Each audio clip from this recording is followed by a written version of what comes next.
ನಾಯಕರು ನೀವು ಎಕ್ಸೈಟ್ ಆಗಿಲ್ಲ ಸರ್. ನೀವೇ ನಮಗೆ ದೇವರು, ನಮಗೆ ಮಾದರಿ, ನಮಗೆ ಮರುಜನ್ಮ ಕೊಟ್ಟಿದ್ದಾರೆ. ಅವರ ಹೊಟ್ಟೆಲ್ಲಿ ಹಾಕೊಂಡಿದ್ದಾರೆ ನಮ್ಮನ್ನ.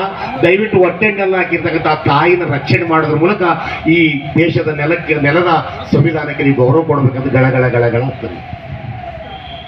ಅಂದ್ರೆ ನಿಮ್ಮ ಮೇಲೆ ನಾವು ವಿಶ್ವಾಸ ಇರ್ತೀವಿ. ನೀವು ಬಿಟ್ಟರೆ ಮತ್ತೆ ಯಾರು ಬರ್ತಾರೋ ಗೊತ್ತಿಲ್ಲ.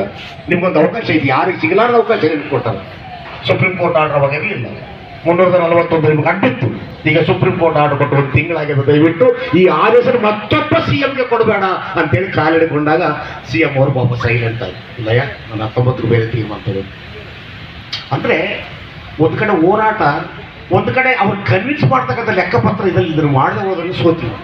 ರೋಡಿಗೆ ನಿಂತರಲ್ಲೂ ಬೈಯೋದು, ರೋಡಿಗೆ ನಿಂತಲ್ಲೂ ಬೈಯೋದು. ನಾವು ರೋಡಿಗೆ ನಿಂತು ಬೈದ್ರೆ ಕೆಲವು ಬುದ್ಧಿವಂತರು ಒಳಗಡೆ ಹೋಗಿ ಕನ್ವಿನ್ಸ್ ಮಾಡಬೇಕು.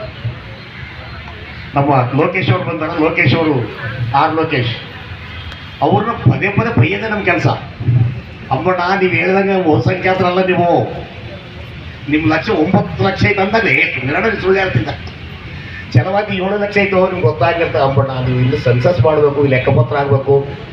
24 ಲಕ್ಷದಲ್ಲಿ ನೀವು ಬರೀ 9 ಲಕ್ಷ ಪ್ರಶ್ನೆಗೆ ಉತ್ತರ ಸಿಕ್ಕದಂತ ಭಾವಿಸ್ತೀವಿ.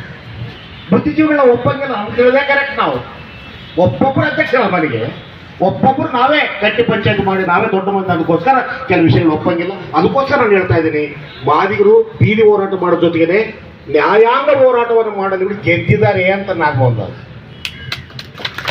ನ್ಯಾಯಾಂಗ ಹೋರಾಟದಲ್ಲಿ ಗೆದ್ದಿದ್ದೀರಿ, ಬೀದಿ ಹೋರಾಟದಲ್ಲಿ ಗೆದ್ದಿದ್ದೀರಿ, ನಮ್ಮ ಮನಸ್ಸನ್ನ ಗೆದ್ದಿದ್ದೀರಿ. BJPನ ಅದನ್ನು ದಾಟ್ಲಿಕ್ಕೆ ಸ್ವಲ್ಪ ಶಾಂತಿ ಸಹನೆಯಿಂದ ಸ್ವಲ್ಪ ಮುಂದುವರಿಯಪ್ಪ ಅಂತ ನಾಗಮೋಹನ್ ದಾಸ್ ಅವ್ರು ಕೇಳಿದ್ರಿಂದ ನಾವು ಶಾಂತಿಯುತವಾಗಿ ಒಂದು ಕಡೆ ಕೂತೀವಿ. ಅಂದ್ರೆ ನಮ್ಮ ಸಿಟ್ಟನ್ನ ನಾವು ಕಟ್ಟಿ ಹಾಕೊಳ್ಬೇಕು. ನಮ್ಮ ಸಿಟ್ಟನ್ನ ನಾವು ನಿಗ್ರಹ ಮಾಡ್ಕೋಬೇಕು.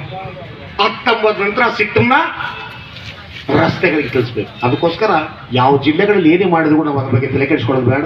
ನಮ್ಮ ರಾಜಧಾನಿಯಲ್ಲೇ ನಾವು ರಣಾಂಗಣ ಮಾಡಲಿಕ್ಕೆ ಮುಂದೆ ನಮ್ಮ ಅಣ್ಣ ತಮ್ಮರು ನಾವು ಬಿಡಿ ಆಗ್ಬಾರ್ದು. ಅವ್ರ ಅಣ್ಣಂದ್ರೆ ಆಲ್ರೆಡಿ ಒಂದು ಕಡೆ ಸೇರಿಬಿಟ್ಟಾರ. ಅವರು ಬರ್ತದ ಓಹೋ ಲೆಕ್ಕಪತ್ರ ಬೇರೆ ಅಲ್ಲ, ಯಾರು ಬರಂಗೆ ಕಾಣಬಲ್ದು, ನನ್ನ ಮಗಳನ್ನ ನಾನೇ ಹಾಡಾಡಿಸ್ಬೇಕಂತೇಳಿ 6 ಸೂರಿಗೆ ಹಾಡಾಡ್ತಾರೆ.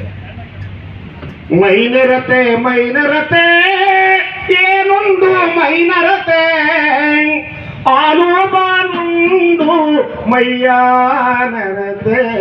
ಸೊ ನನ್ನ ತಾಯ ಅಕ್ಷರಸ್ಥಳಲ್ಲ, ಓದಿಲ್ಲ, ವಿಚಾರ ಗೊತ್ತಿಲ್ಲ. ನೋಡಿದಾಗ ಹೆಂಗೈತೆ ಮೈನರತೆ ಆನುಂಡು ಏನುಂಡು ಮೈನರತೆ, ಆನು ಬಾನುಂಡು ಮೈನರತೆ.